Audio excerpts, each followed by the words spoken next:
Bienvenue au podcast du Centre évangélique La Borne Bruxelles. Préparez vos cœurs à écouter la parole. Shalom, shalom bien-aimé. Oui, là où tu es, tu fais bien de saluer 2-3 personnes que tu n'avais peut-être pas vues au début du culte. Salue-le de ma part. Alléluia. Nous sommes contents d'être dans la maison du Seigneur. Amen. Parce que c'est dans la maison du Seigneur qu'il y a la joie, qu'il y a la paix. Amen. Si tu n'avais pas la paix en entrant dans ce lieu, sache que tu as la paix. Alors reçois le shalom de l'Éternel. Oui, nous continuons ce dimanche dans notre grand thème. Soyons productifs. Genèse 1, 28. Genèse 1, 28. Je vais aborder quelques aspects, parler de cela, et puis après nous allons prier. Genèse 1, 28. Puis le Seigneur les bénit en disant, « Ayez des enfants, devenez nombreux, remplissez la terre et dominez-la. Commandez aux oiseaux dans la mer, aux oiseaux dans le ciel, et à tous les animaux qui se déplacent sur la terre. » Amen. J'aime le verset 29. Il dit, Dieu dit, sur toute la terre, je vous donne toutes les plantes avec leurs graines. Amen. C'est-à-dire, sur toute la terre, Dieu nous a déjà donné les outils et les moyens. Aujourd'hui, en étant dans ce monde, tu ne peux pas être là inactif. Parce qu'il dit sur toute la terre. C'est-à-dire partout là où tu te trouves, Dieu t'a placé. Dieu ne te conduit pas au hasard, comme par hasard. Parce qu'il y en a certains qui disent, non, moi, j'attends le moment de Dieu. Alors que le moment de Dieu est déjà là. La parole le dit. Il dit, sur toute la terre, je vous donne toutes les plantes avec leurs graines. Il ne te donne pas seulement les plantes, mais il te donne aussi les graines. Parce que c'est à toi de faire le travail, ce n'est plus à Dieu. C'est-à-dire les graines nous servent pour qu'on puisse avoir une plante. Il faut d'abord avoir des graines. C'est dans la graine qu'est renfermée la plante. Alléluia. Et c'est ce travail que toi tu dois faire pour être productif. C'est-à-dire d'aller chercher la bonne terre. Parce que tu peux avoir les graines, mais tu les disperses sur une mauvaise terre. C'est là qu'il faut avoir la collaboration avec le Saint-Esprit. Parce que le Saint-Esprit va te montrer des cibles, des endroits où tu dois investir, où tu dois justement jeter ces graines que Dieu t'a données. Pour que les plantes qu'il a dit puissent faire quoi? Croître. Alléluia. Pour que les plantes puissent croître. Et il continue en disant, je vous donne aussi tous les arbres qui portent des fruits, avec des pépins ou un noyau. Ce sera votre nourriture. Donc Dieu ne s'est pas limité seulement à un aspect. Il faut savoir que dans ta vie, Dieu a traité déjà tous les aspects. Alléluia. Tous les aspects ont été traités. Tu n'as pas à venir commencer à pleurer devant lui. Dieu n'aime pas des personnes qui pleurent, non. Qui pleurnichent, non. Alléluia. Il aime des personnes qui sont convaincues de ce que lui a mis dedans de lui. Donc, qui se lèvent. Parce que si tu es convaincu qu'en moi, Dieu m'a donné l'intelligence, il m'a donné la sagesse, il m'a donné les mains et les pieds. Donc, je dois faire quoi? Je dois m'élever. Si je manque aujourd'hui, demain, je ne dois pas manquer. Alléluia. Car le lendemain lui appartiennent. Le lendemain sont à Dieu. Mais toi, tu dois te mettre en mouvement. Tu dois te mettre en action. Tu dois quitter l'inaction pour l'action. Dans les choses qui arrivent, bien-aimés, des fois c'est notre faute. Nous sommes là en train de pleurer, de dire Dieu m'a oublié, Dieu m'a oublié. Mais non, Dieu veut que tu quittes posture que tu étais. C'est-à-dire, tu étais dans l'inaction. Il veut maintenant que tu te mettes dans l'action. Mais toi, tu ne comprends pas. Toi, tu attends que les anges puissent descendre, qu'ils puissent prendre les graines et qu'ils puissent aller jeter pour toi. Or, Dieu ne veut pas ça. Être productif, se regarder les capacités que j'ai. Alléluia. Lorsque Moïse s'est présenté à Pharaon, avant qu'il ne se présente, lorsqu'il s'est présenté d'abord devant Dieu, Dieu lui a posé la question, qu'as-tu? Alléluia. Et Moïse a dit, je n'ai qu'un bâton. Il a dit, avec ce bâton-là, moi Dieu, je veux maintenant agir. Le problème, c'est que tu viens de fois devant Dieu, tu dis, Seigneur, je n'ai rien. Mais quand tu n'as rien, Dieu regarde, il dit, non, moi je t'ai déjà donné. J'ai déjà mis des choses que tu dois découvrir. J'ai mis en toi l'intelligence pour que tu te lèves. Lorsqu'il y a des discussions, peut-être dans un lieu où tu dois faire intervenir ton intelligence. Et les gens vont voir, waouh, quelle intelligence. Mais tu pensais que tu n'avais rien. Le fait seulement que tu aies ouvert ta bouche, tu as commencé à parler. Le Saint-Esprit a commencé à agir. Mais si tu restes dans l'inaction, en disant non, ici, ce n'est pas mon terrain. Bon, ici, moi, on a dit, il faut être réservé. Et tu te réserves. Mais tu laisses passer le temps de Dieu. Tu laisses passer les occasions que Dieu dépose devant toi pour que tu puisses être productif. Alléluia. La faute n'est pas à Dieu, mais c'est à toi. La faute n'est pas à Dieu, mais c'est à moi. La faute n'est pas à Dieu, mais c'est à nous. Deux fois, nous attendons d'avoir beaucoup. On regarde comme cette femme qui disait au prophète, je n'ai que ça. Je vais manger, moi et mon fils, et après, quoi, nous allons mourir. Le prophète l'a dit, non, non, non, non. Donne-moi d'abord. Alléluia. Présente d'abord à Dieu ce que tu as que tu sous-estimes là. Ce que tu as que tu trouves que c'est très peu. Ici, je suis peut-être limité. Mais Dieu a fait de nous un royaume des sacrificateurs. Je dois apprendre à compter avec mon bien-aimé. Là où moi je suis peut-être limité, il y a une personne que Dieu a mis à côté de moi. Alléluia. Bien-aimé, ça fait partie des choses, des règles du royaume. Le problème, c'est que tu regardes seulement à toi-même. Tu ne vois que ta personne. Tu limites Dieu dans ce qu'il peut faire. Parce que tu te dis, si moi je ne fais pas, personne d'autre ne peut. Personne d'autre n'a les capacités, n'a les moyens que moi j'ai. Alors, si moi je ne fais pas, vous savez, dans nos familles, il y a des gens comme ça. Dieu a béni, il a donné les moyens financiers. Et il se tape maintenant la poitrine. Si moi, je ne mets pas, je ne donne pas, vous croyez que vous allez faire quelque chose? Alléluia. Et des fois, nous chrétiens, nous sommes aussi comme ça. Nous nous comportons aussi de cette manière. Au lieu de faire appel à la communauté, dans l'union de prière, au lieu de regarder, de dire, Seigneur, oriente-moi chez qui je peux aussi avoir de l'intelligence. Je peux aussi avoir de l'aide pour que nous puissions avancer dans ce projet. Mais on se limite, on dit non, non, non, non.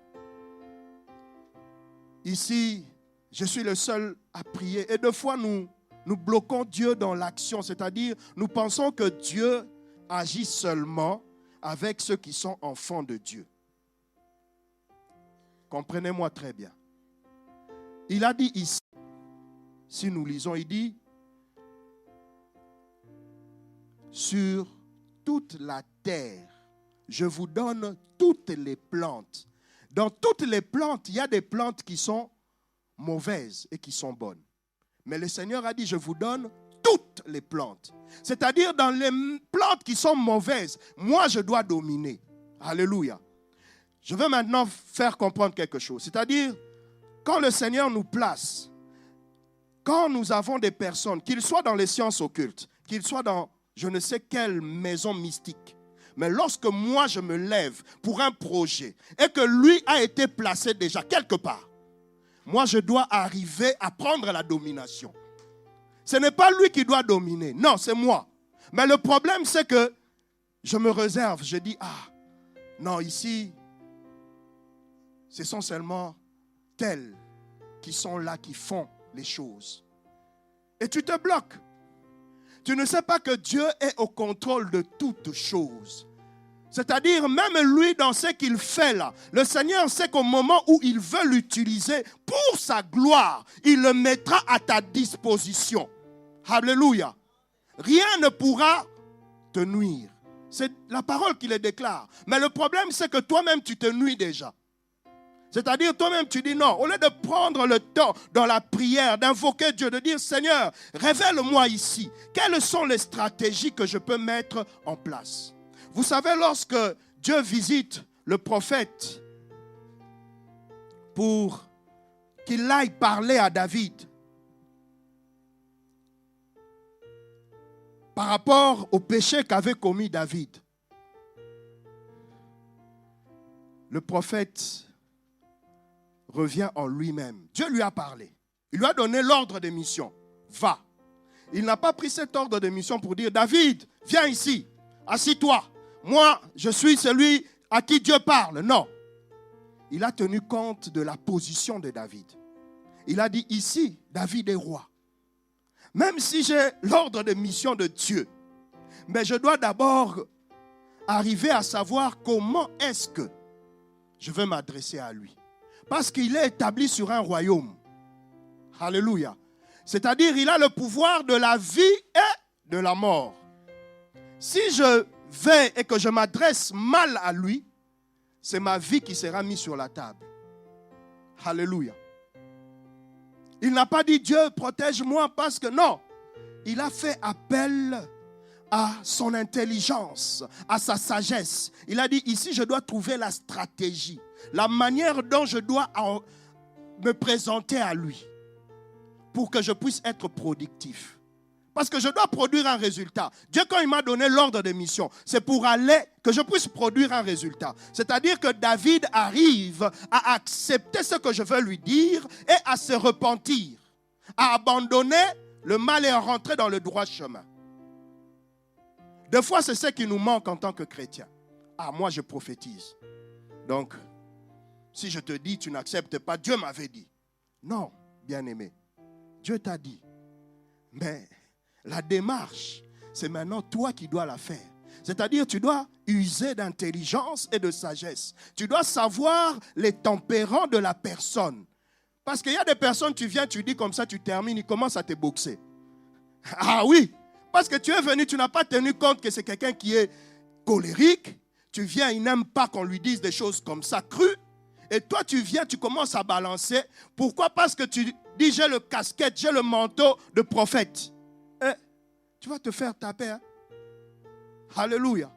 Donc, c'est à toi de comprendre de quelle manière. C'est la même manière ici. On dit soyons productifs. C'est à toi de comprendre les stratégies, les moyens que tu dois mettre en œuvre. Parce que Dieu a déjà déposé entre nos mains. Il a déjà mis en toi les capacités. Il a déjà mis en toi la force et le courage. C'est pour cela, lorsqu'il se présente à Gédéon, il dit vaillant héros, vaillant guerrier. Lui dit, mais je n'ai même pas encore combattu. Je n'ai encore rien fait.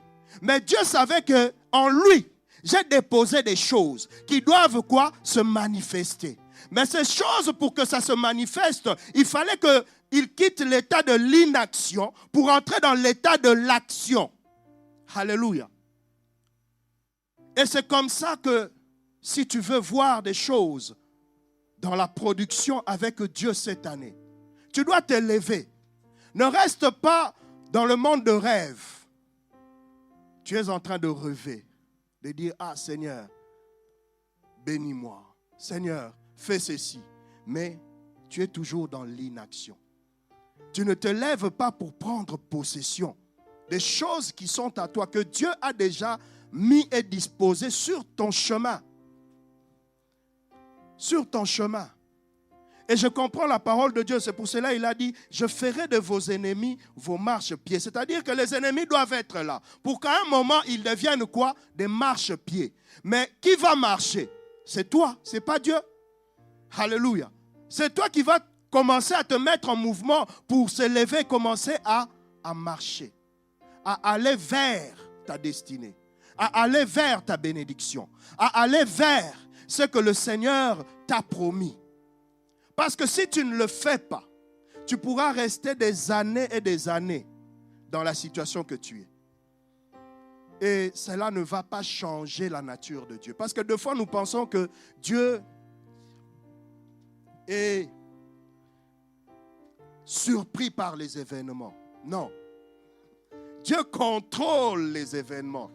Bien-aimé, qu'il y ait décès dans ma famille, je ne peux pas être... Parce que Dieu contrôle, il sait.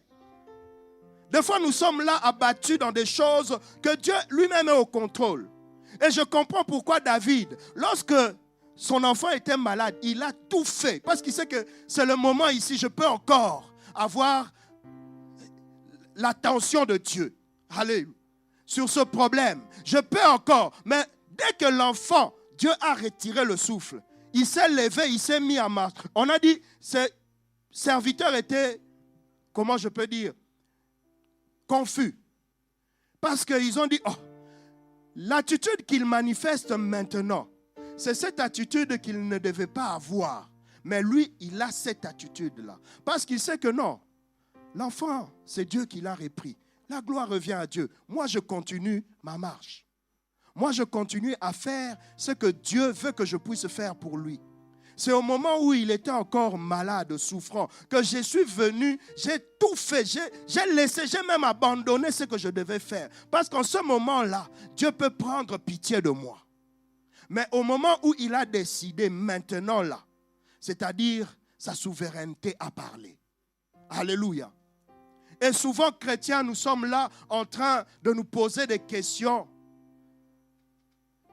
qui n'ont pas de sens devant Dieu. Parce qu'il n'est pas dépassé par l'événement.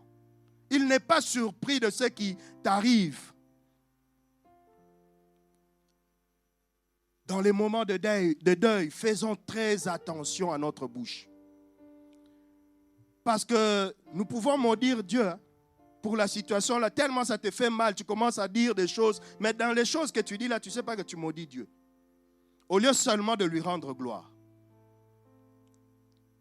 C'est la chose la plus difficile pour quelqu'un. C'est-à-dire de voir que ça ne va pas et de se lever et de dire je rends gloire à Dieu. C'est la chose la plus difficile en tant que chrétien. Moi aussi, je te dis, nous sommes tous là. C'est-à-dire lorsque une chose difficile arrive, en tant qu'humain, on cherche d'abord le fautif, le coupable. On se met à l'écart, on dit que c'est les autres. Ah, tu vois, à l'hôpital, s'ils avaient donné ça. Bien aimé, il faut savoir que quand on est dans le domaine spirituel, quand on comprend les choses de Dieu, lorsque l'esprit de mort se met en chemin, Dieu enlève l'intelligence à l'homme, si c'est sa volonté qui doit s'accomplir. C'est pour cela que nous prions pour demander miséricorde. Parce qu'il est le seul qui a le pouvoir de faire enlever cela. Il est le seul. Mais lorsque il décide dans sa souveraineté que ça doit se faire, la souveraineté revient à Dieu. La gloire revient à Dieu.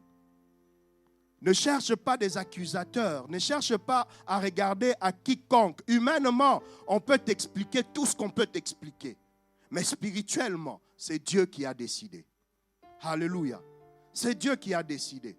C'est des fois dur pour nous en tant que chrétiens parce qu'en ce moment-là, il y a une séparation qui se fait. Mais Dieu est au contrôle de toutes choses.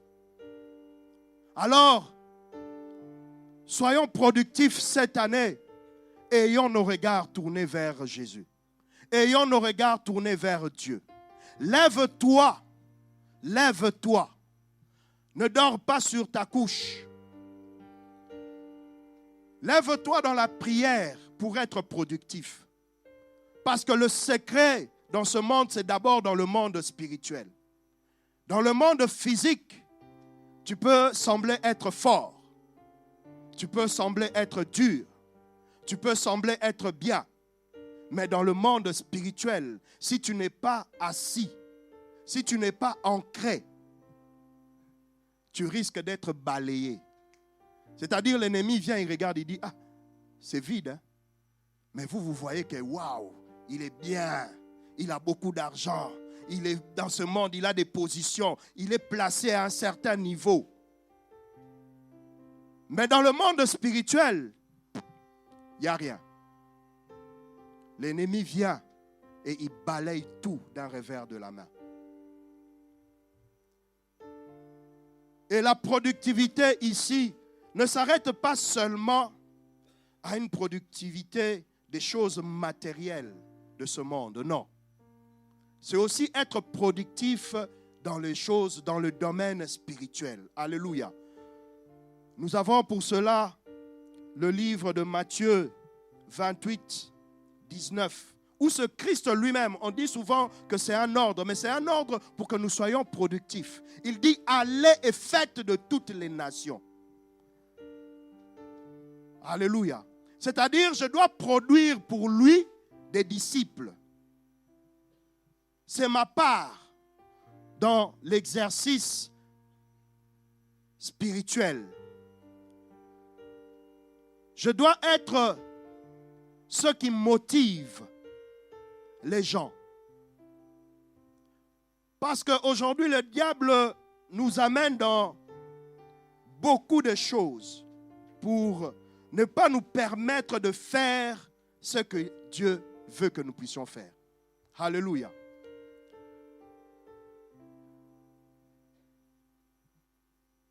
Nous sommes là aujourd'hui, c'est dimanche. Je peux seulement nous demander une chose simple. Durant la semaine, as-tu gagné combien pour le royaume? As-tu parlé de Christ à combien de personnes? Alors qu'il dit, allez et faites de toutes les nations des disciples. Parce que nous venons souvent rechercher ce qui est matériel, ce que les gens vont voir. Mais ce n'est que le produit de ce qui est spirituel.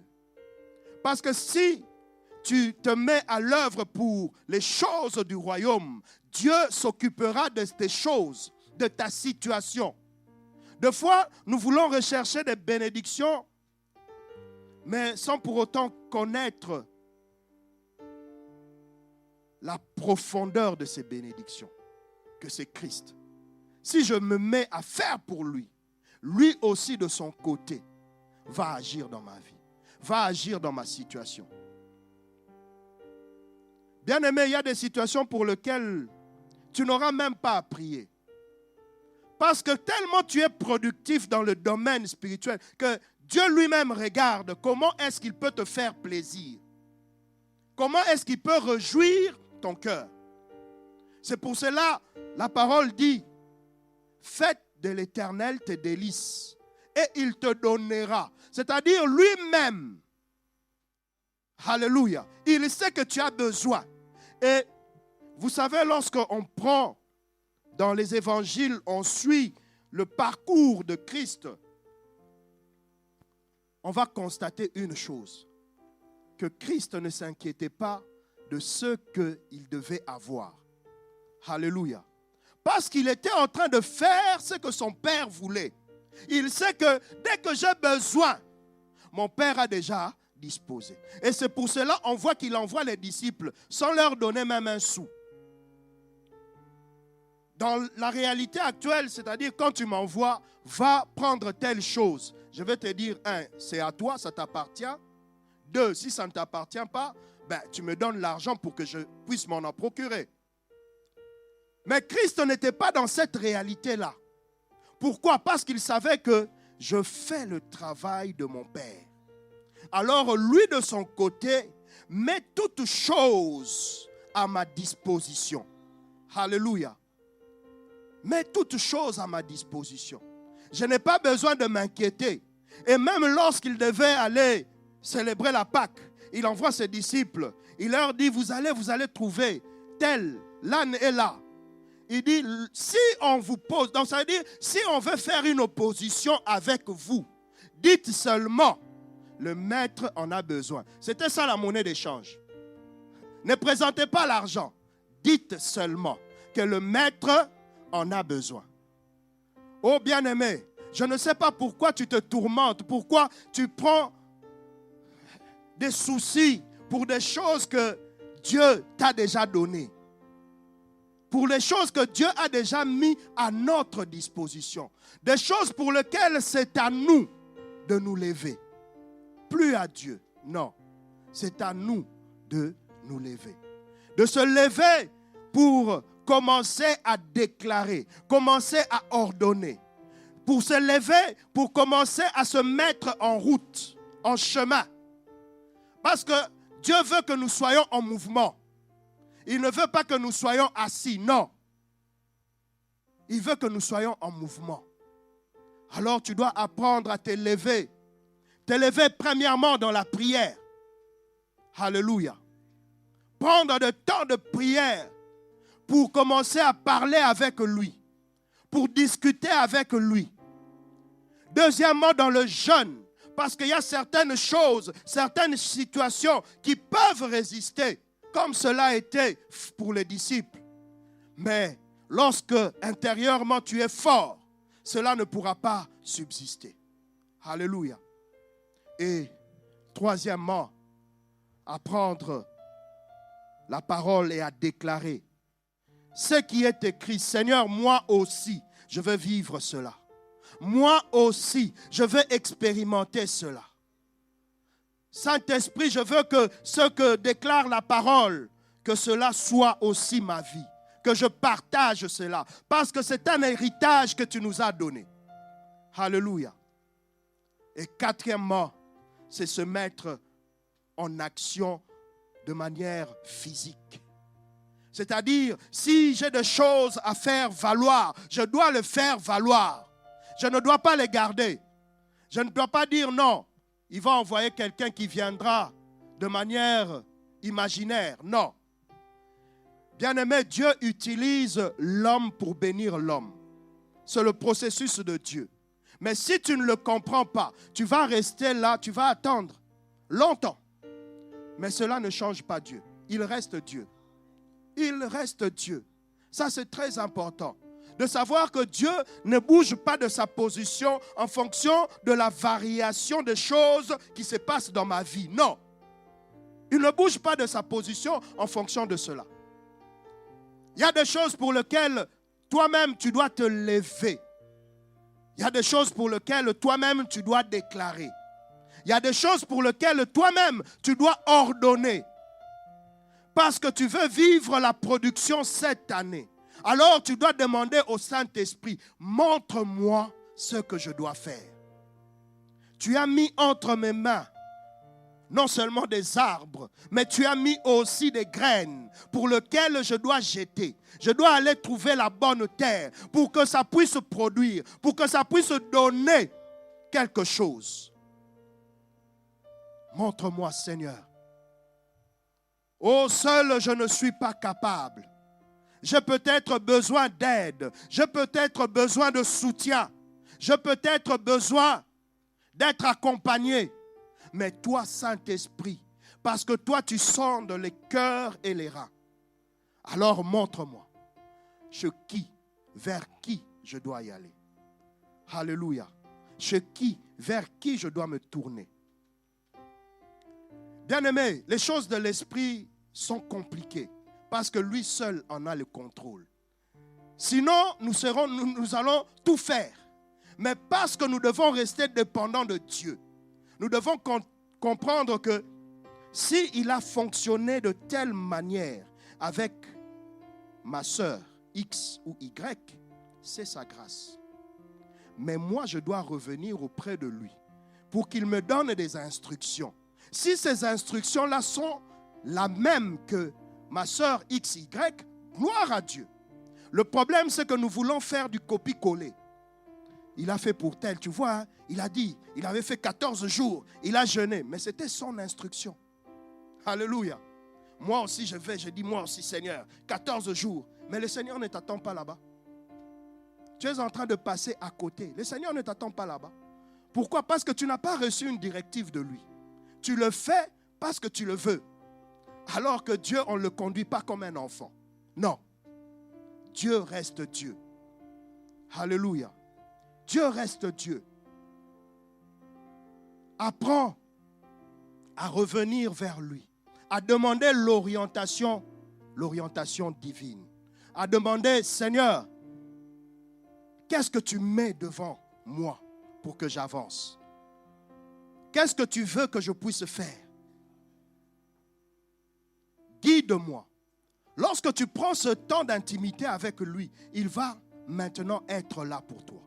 C'est-à-dire, au moment où tu vas poser le pas, lui aura déjà précédé. Au moment où tu vas poser le deuxième, lui aurait déjà précédé. Et tu vas voir que, oh Seigneur, je ne comprends pas comment ça passe. J'ai dit seulement ça, c'est arrivé. J'ai fait seulement ci. Mais parce que lui a déjà précédé. Du moment où tu es venu te confier entre ses mains, tu es revenu vers lui pour lui montrer ton état.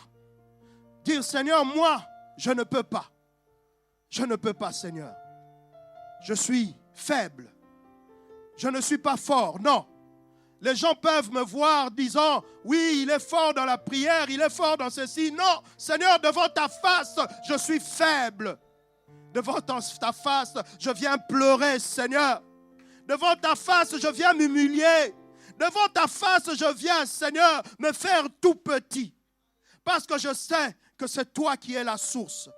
C'est toi qui es la source. Alors je voudrais que tu sois cette source productive pour moi en 2026. Oh Seigneur, dans ce mariage, oui, je le désire Seigneur, mais je veux que toi seul, que tu sois la source productive. Seigneur, dans cette situation de santé, oui, je veux être guéri Seigneur, mais je veux que toi tu sois l'auteur et la source. Parce que ta parole déclare que c'est par tes meurtrissures que nous sommes guéris. Oh Seigneur, je vais quitter cet état où j'étais. Oui, j'étais sans rien. Je ne pouvais pas présenter. Lorsqu'on parlait des choses, moi je me taisais. Mais Seigneur, je vais quitter cet état pour devenir productive, pour me présenter aussi. Oh Seigneur, parce que si tu m'as envoyé, c'est parce que tu as une mission que tu dois faire avec moi et par moi. Alléluia.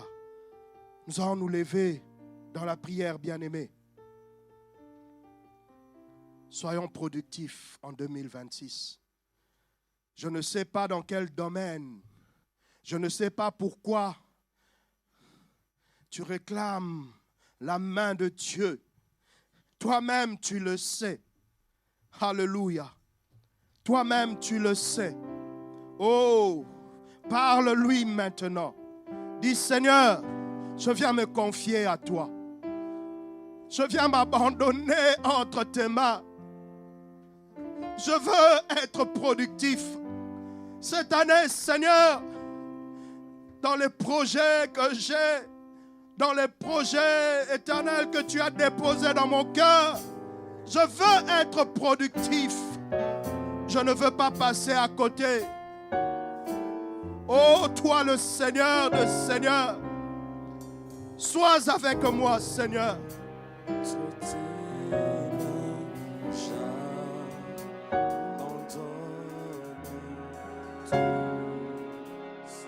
Merci d'avoir pris ce temps. Si ce podcast t'a encouragé, n'hésite pas à le partager et t'abonner pour ne manquer aucun prochain épisode.